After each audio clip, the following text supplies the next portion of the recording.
Současná civilizace rozkvetla díky úctě k právům jednotlivce. Pokud to ale přeroste tak, že každý jednotlivec může šikanovat ostatní pro svoje zájmy a vrtochy, pak máme problém. Můžete vládnout sebevětší zemi, nad vaší říší třeba slunce nezapadá. Ale pokud nemáte dost energie a surovin, vaše civilizace skolabuje. Tak, jako v minulosti mnohokrát.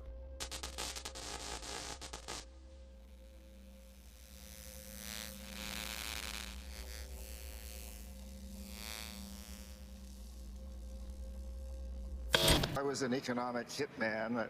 My real title was chief economist.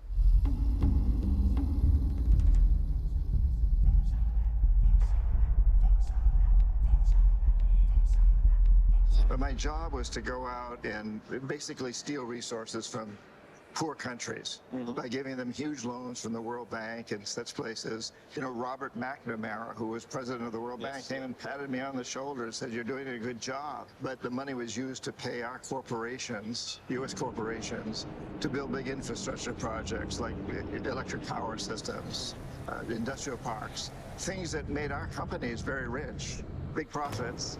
It helped a few rich families in those countries, the ones that own the industries, the ones that use the electricity, lots of it, or industrial parks or highways and ports. But the majority of the people were worse off because money was diverted from healthcare, education, and other social services to pay the interest on the debt. And in the end, they couldn't pay down the principal. So we'd go back and say, hey, since you can't pay your debts, sell your resource, oil, or whatever it happened to be, gas, whatever the resource was, sell it real cheap to our corporations without any social or environmental regulations.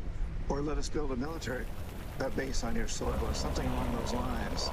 And so that was really my job. But when I first got into the business, I thought it was a good business because business school taught me that if you want to help a poor country, you invest a lot of money in infrastructure. And in fact, statistics show that the economy does grow when you do that. But as I got into this business, I saw that what really was happening was the rich were getting much richer, and they were skewing the statistics. So the statistics favor the very, very wealthy. And in the few cases where I failed, like I failed with the president of Ecuador, Jaime Roldos, and Omar Torrijos of Panama, people we call the jackals would go in and either overthrow those governments or assassinate those leaders. Those two men were both assassinated, as was Allende of Chile and Lumumba of the Congo and Diem of Vietnam and Mossadegh of Iran and many others.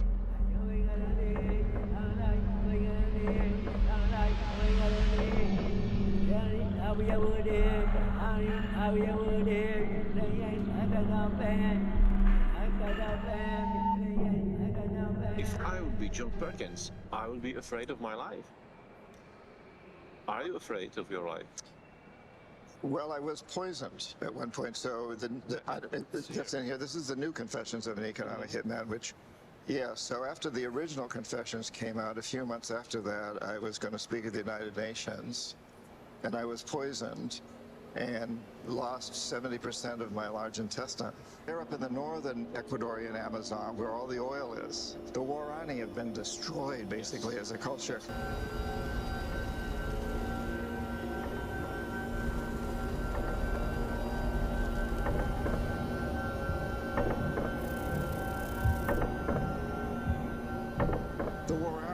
Example, they had a life economy, a sustainable economic system for thousands of years. And then the oil companies came in and destroyed it. The death economy came in and destroyed the life economy. All have to come together. So that's my mission now, is I spend the rest of my life, and this is a lot more fun than doing that job, you know, changing the system. Nemyslete si, že tato hruza je vynález Světové banky nebo amerických korporací. Bylo to tak v dějinách vždycky a dělají to i dnes všechny velmoci.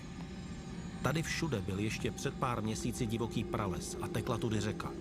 Ve jménu zlata tak čínská firma zničila zdroj vody pro celou oblast.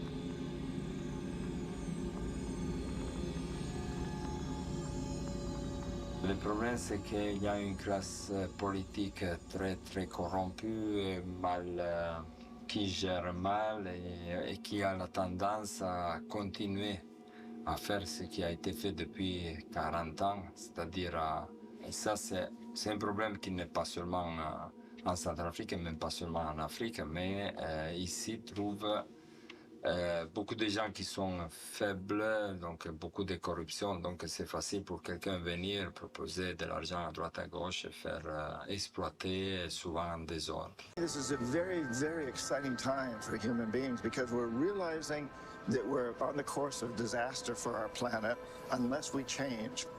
In the old system, the death economy has brought miracles. It's done a great job in many respects, amazing medicine, amazing science, amazing art, but it's run its course, it's peaked. And now it's going into decline and it's destroying itself. And so, but rather than let it go down into decline, it could collapse. But the alternative is to use this here as a springboard to move into a new life economy. Jak už bylo řečeno, je jedno, jak je která civilizace rozvinutá. Pokud nemá dost zdrojů, skolabuje.